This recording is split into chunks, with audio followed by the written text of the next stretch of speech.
Chapter 18. Back for Vindication. Tom glanced around the restaurant. There were few persons in it save himself and Mr. Damon. The pretty waitress was still regarding the two curiously.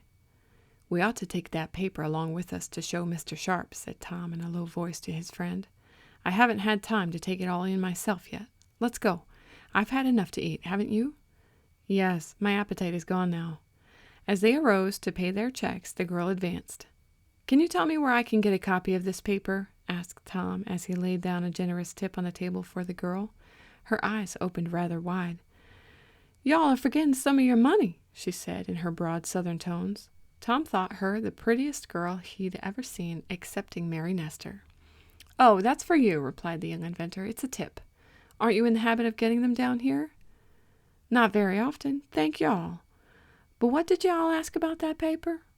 "I asked where I could get a copy of it. There is something in it that interests me." "Yes, and I reckon I knows what it is," exclaimed the girl. "It's about that airship with the robbers in it." "How do you know?" inquired Tom quickly, as he tried to seem cool, though he felt the hot blood mounting to his cheeks. "Oh, I saw y'all reading it. Everybody down here is crazy about it.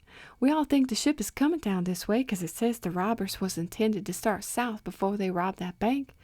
I wish I could collect that $5,000, and if I could see that airship, I wouldn't work no more in the seating place. What do y'all reckon that airship looks like?" And the girl gazed intently at Tom and Mr. Damon.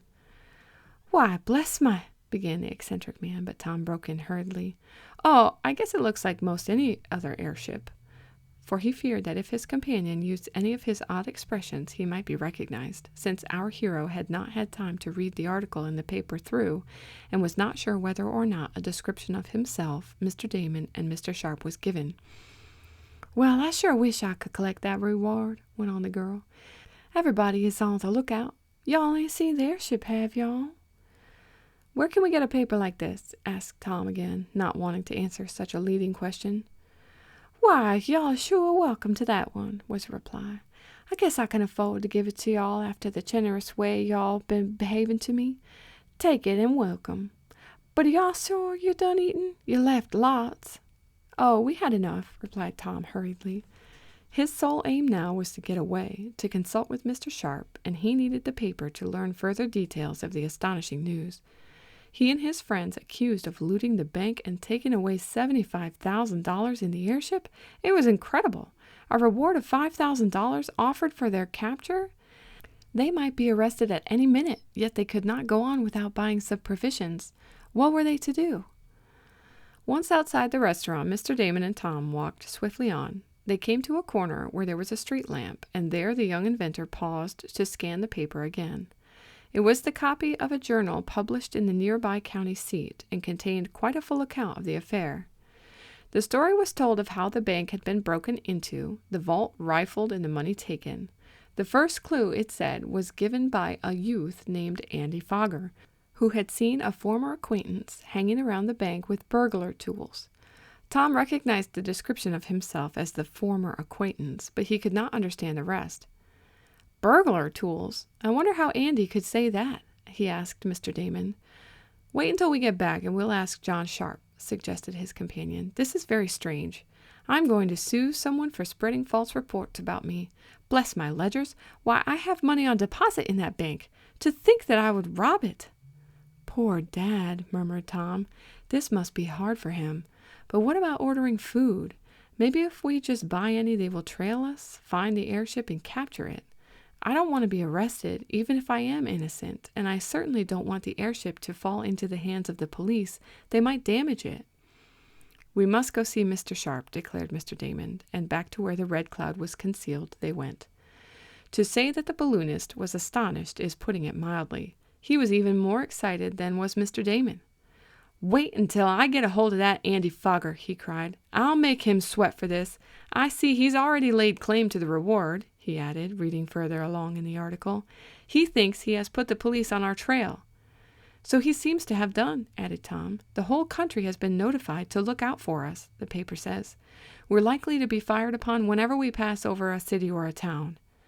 "Then we'll have to avoid them," declared the balloonist. "But we must go back," declared Tom. "Of course, back to be vindicated. We'll have to give up our trip. My, but this is a surprise."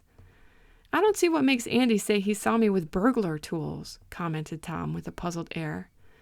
Mr. Sharp thought for a moment, and then he exclaimed, "It was a bag of tools I sent you after. The long wrenches, the pliers, and the bracing bits. You—" "Of course," cried Tom. "I remember now. The bag dropped and opened, and Andy and Sam saw the tools. But the idea of taking them for burglar tools?" "Well, I suppose the burglars, whoever they were, did use tools similar to those to break open the vault," put in Mr. Damon. "Andy probably thought he was a smart lad to put the police on our track." "I'll put him on the track when I return," declared Mr. Sharp. "Well, now, what's to be done?" "We have to get food," suggested Tom. "Yes, but I think we can manage that. I've been looking over the ship, as best I could in the dark. It seems to be all right. We can start early in the morning without anyone around here knowing we paid their town a visit. You and Mr. Damon go back to town, Tom, and order some stuff. Have the man leave it by the roadside early tomorrow morning. Tell him it's for some travelers who will stop and pick it up. Pay him well and tell him to keep quiet, as it's for a racing party." "That's true enough. We're going to race home to vindicate our reputations. I think that will be all right." "The man may get suspicious," said Mr. Damon. "I hope not," answered the balloonist. "We've got to take a chance anyhow." The plan worked well, however, the storekeeper promising to have the supplies on hand at the time and place mentioned. He winked as Tom asked him to keep quiet about it. "Oh, I know you automobile fellers," he said with a laugh. "You want to get some grub on the fly so you won't have to stop and can beat the other fella. I know, for I see them automobile goggles sticking out of your pocket." Tom and Mr. Damon each had a pair to use when the wind was strong, but the young inventor had forgotten about this. They now served him a good turn, for they turned the thoughts of the storekeeper into a new channel. The lad let it go at that, and, paying for such things as he and Mr. Damon could not carry, left the store. The aeronauts passed an uneasy night. They raised their ship high in the air, anchoring it by a rope fast to a big tree, and they turned on no lights, for they did not want to betray their position. They descended before it was yet daylight, and a little later hurried to the place where the provisions were left. They found their supplies safely on hand, and, carrying them into the airship, prepared to return back to Shopton. As the ship rose high in the air, a crowd of Negro laborers passing through a distant field saw it, and at once they raised a commotion, shouting and pointing to the wonderful sight. "We're discovered!" cried Tom. "No matter," answered Mr. Sharp. "We'll soon be out of sight, and we'll fly high the rest of this trip." Tom looked down on the fast disappearing little hamlet, and he thought of the pretty girl in the restaurant.